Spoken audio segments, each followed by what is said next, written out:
ओम श्री परमात्मने नमः। दक्षिणामूर्त्यु उपनिषद। यह उपनिषद कृष्ण यजुर्वेदीय परंपरा से संबद्ध है। इसमें शिव तत्व पर प्रकाश डाला गया है। यह उपनिषद शौनकादि महर्षियों एवं मार्कंडेय ऋषि के बीच प्रश्नोत्तर के रूप में प्रस्तुत है। इस उपनिषद में सर्वप्रथम शिव तत्व के ज्ञान से चिरजीविता की प्राप्ति का विवेचन है। तदुपरांत शिव तत्व के ज्ञान के लिए कुछ प्रश्न किए गए हैं, जिसके उत्तर में मार्कंडेय ऋषि ने परम रहस्यमय शिव तत्व का बोध कराया है। इसके बाद 24 अक्षरात्मक मंत्र, नवाक्षर मंत्र, 18 अक्षरात्मक मंत्र तथा 12 अक्षरात्मक मंत्र का वर्णन है। इसके आगे अनुष्टुभ मंत्र राज का तथा निष्ठा आदि का निरूपण है, जिसके परिणाम स्वरूप शिव तत्व का ज्ञानोदय होता है। अंत में उपनिषद के अध्ययन एवं अनुभूति के प्रतिफल का प्रतिपादन किया गया है।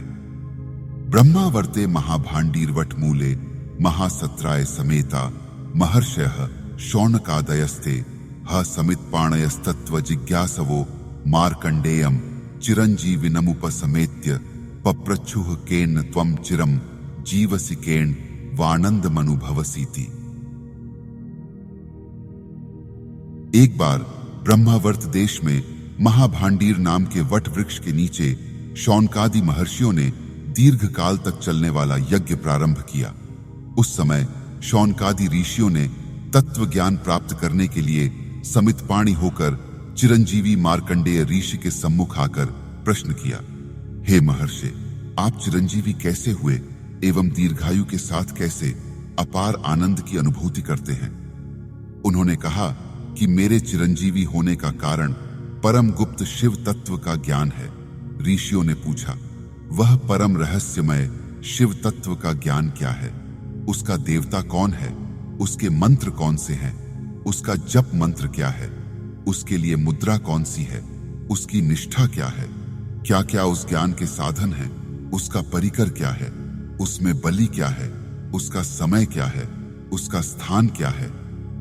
उन मार्कंडेय ऋषि ने कहा, जिसके द्वारा दक्षिणामुख शिव का प्राकट्य होता है, वही परम रहस्यमय शिव तत्व का ज्ञान है, जो सृष्टि के अंत में संपूर्ण विश्व को अपने भीतर समेट करके अपनी आत्मा में ही आनंदित रहते एवं स्वप्रकाशित रहते हैं। वे ही इस ज्ञान तत्व के देवता हैं। अब प्रज्ञा मेधा का विज्ञान प्रदान करने वाले मंत्रों का उदाहरण दिया जा रहा है। अत्रैते मंत्र रहस्य श्लोका भवन्ति। मेधा दक्षिणामूर्ति मंत्रस्य ब्रह्मा ऋष्य गायत्री छंद देवता दक्षिणास्य मंत्रेणांगन्यास। अब मंत्र के रहस्य को प्रकट करने वाले श्लोक कहे जा रहे हैं। इस मेधा दक्षिणामूर्ति मंत्र के ब्रह्मा ऋषि हैं, गायत्री छंद है और दक्षिणामुख देवता हैं। मंत्र के द्वारा अंग न्यास करना चाहिए। सबसे पहले ओम नमः शब्द का उच्चारण करके फिर भगवते पद का उच्चारण करे, पुनः दक्षिणा यह पद कहे, फिर मूर्तये पद को कहे, बाद में अस्मद शब्द के चतुर्थी का एक वचन अर्थात माम पद कहे तथा बाद में मेधाम प्रज्ञाम पदों का उच्चारण करे, पुनः प्र का उच्चारण करके तब वायु बीज का उच्चारण यह कर आगे छपद बोले। सबसे बाद में अग्नि की स्त्री अर्थात स्वाहा पद कहे। इस प्रकार 24 अक्षर का मनु मंत्र है। इस प्रकार यह मंत्र ओम नमो भगवते दक्षिणामूर्तये महाम मेधाम प्रज्ञाम प्रयच्छ स्वाहा बनता है। ध्यान। मैं स्फटिक मणि एवं रजत सदृश शुभ्र वर्ण वाले दक्षिणामूर्ति भगवान शिव की स्तुति करता हूं, जिनके हाथ में क्रमशः ज्ञान मुद्रा, अमृत तत्वदायिनी विद्या तथा मोतियों की अक्षमाला है, जो त्रिनेत्रधारी हैं, जिनके उन्नत भाल पर चंद्रमा का निवास है तथा जिनके कटिभाग पर सर्प लिपटे हुए हैं एवं जो विविध प्रकार के वेश धारण करने वाले हैं। इस प्रकार को दक्षिणामूर्ति का मैं ध्यान करता हूं। मंत्र के द्वारा न्यास करें। प्रारंभ में वेद का आदि अक्षर ओम का उच्चारण करके स्वर के आदि अक्षर को विसर्ग के साथ बोले, पुनः पंचाणम अर्थात दक्षिणामूर्ति पद का उच्चारण करे। इसके बाद विसर्ग के साथ अतर इस पद का उच्चारण करे तथा अंत में तार अर्थात ओम शब्द का उच्चारण करे। यह नवाक्षरी मनु मंत्र है। मंत्र इस प्रकार है, ओम दक्षिणामूर्तिर्तरो। ध्यान, जो एक हाथ में अभय मुद्रा तथा 2 हाथों में परशु एवं हरिण मृगी मुद्रा, एक हाथ को अपनी जंघा पर रखे हुए जो वट वृक्ष के नीचे विराजे हुए हैं एवं जिन्होंने कटिभाग पर नागराज लिपटा रखा है, तथा द्वितीया का चंद्रमा जिनकी जटाओं में सुशोभित है, दुग्ध के समान गौरवर्ण त्रिनेत्रधारी तथा शुकादि मुनियों से आवृत भगवान शंकर का हम ध्यान करते हैं। वे हमारी भावनाओं को शुद्ध करके सद्बुद्धि प्रदान करें। सर्वप्रथम तारम अर्थात ओम का उच्चारण करें, पुनः ब्लूम नमः कहकर माया बोझ अर्थात हीम बोले, फिर वाग बीज ऐम तथा दक्षिणा इस पद का उच्चारण करके वाद में मूर्तये एवं ज्ञानम देहि पद कहे। उसके बाद अग्नि की स्त्री अर्थात स्वाहा पद बोले। इस प्रकार ओम ब्लूम नमो हीम एम दक्षिणामूर्तये ज्ञानम देहि स्वाहा, यह 18 अक्षर का मनु मंत्र है। इसका जप करे। सभी मंत्रों में यह अति गोपनीय मंत्र है। ध्यान भस्म के लेपन से जिसका पूरा शरीर श्वेत हो रहा है, जिन्होंने चंद्रकला को मस्तक पर धारण कर रखा है, जो अपने कर कमलों में रुद्राक्ष माला, वीणा, पुस्तक तथा ज्ञान मुद्रा धारण किए हुए हैं, जो योगियों के पास रहने वाले पटट से सुशोभित हैं, जो व्यास पीठ पर विराजित श्रेष्ठ मुनियों द्वारा सेवित प्रसन्न मुद्राधारी, सर्पों से सुशोभित व्याघ्र चर्मधारी भगवान दक्षिणामूर्ति हैं। वे भगवान सदैव हमारी रक्षा करें। मंत्र के द्वारा न्यास करें। सर्वप्रथम तारम अर्थात ओम, फिर पराबीज ह्रीम, पुनः रमाबीज श्रीम कहे।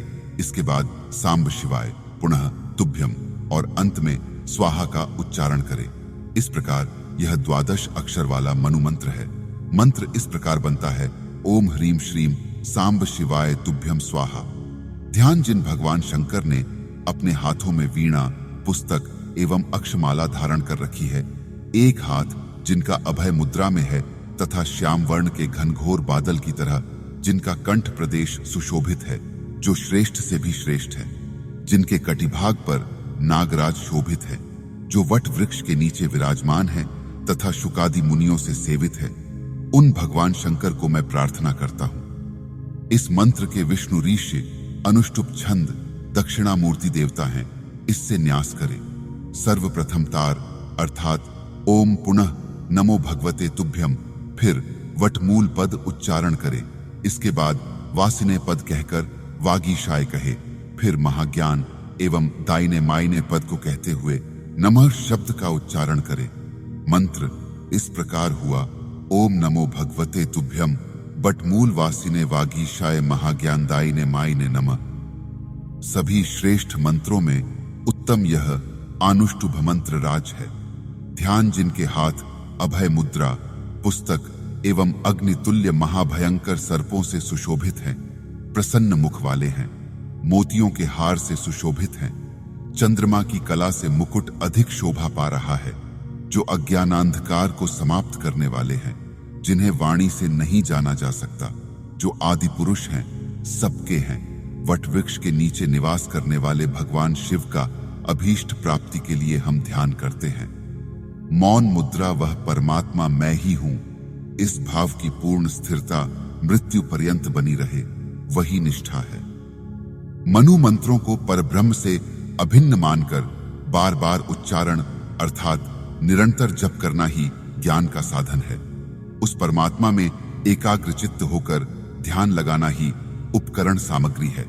शरीर के अंगों अर्थात इंद्रियों की चेष्टाओं को बार बार रोकना एवं उन्हें भगवत कार्य में नियोजित करना ही बलि है। स्व अविद्या पद स्थूल तथा सूक्ष्म बीज के रूप में ये तीनों धाम ही काल हैं। परमात्मा को प्राप्त करने का स्थान हृदय या सहस्त्रार है, इसलिए यह द्वादशांत पद ही स्थान है। उन श्रद्धावान ऋषियों ने मार्कंडेय ऋषि से पुनः प्रश्न किया, किस प्रकार इसका उदय होता है, क्या स्वरूप है, इसका उपासक कौन है? उन्होंने कहा, वैराग्य रूपी तेल से परिपूर्ण भक्ति रूपी वर्तिका से युक्त ज्ञान रूपी पात्र में ज्ञप्ति ज्ञान का विषय रूपी दीपिका अर्थात सर्वत्र समान रूप से व्याप्त ईश सत्ता का अपनी आत्मा के रूप में दर्शन होता है।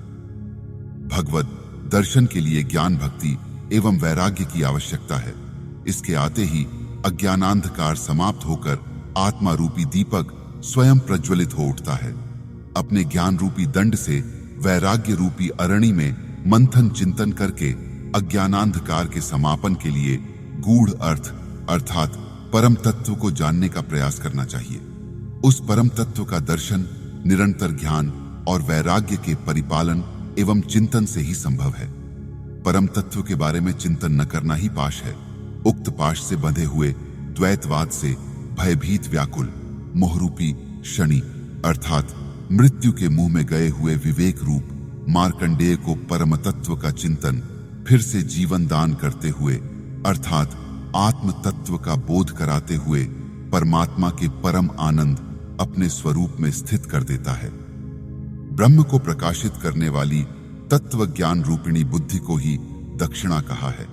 वहीं ब्रह्म साक्षात्कार के लिए द्वार अर्थात मुह है। इसलिए ब्रह्म ज्ञानियों ने उसी को दक्षिणामुख नामक शिव कहा है। सृष्टि के आदि में प्रजापति ब्रह्मा जी ने इनकी ही उपासना की। उसी से शक्ति प्राप्त करके सृष्टि की रचना रूपी अपने मनोरथ को पूर्ण किया और प्रसन्न हुए। इसलिए प्रजापति ब्रह्मा ही इनके उपासक हैं। इस शिव तत्व रूपी गुप्त विद्या का जो पाठ करता है वह समस्त कल्मशों से छूट जाता है एवं इसको अच्छी तरह से जानने तथा मनन चिंतन करने वाला मोक्ष को प्राप्त हो जाता है। ऐसी यह उपनिषद है। अतः दक्षिणामूर्त्यु उपनिषद समाप्त हुई। ओम शांति विश्वम।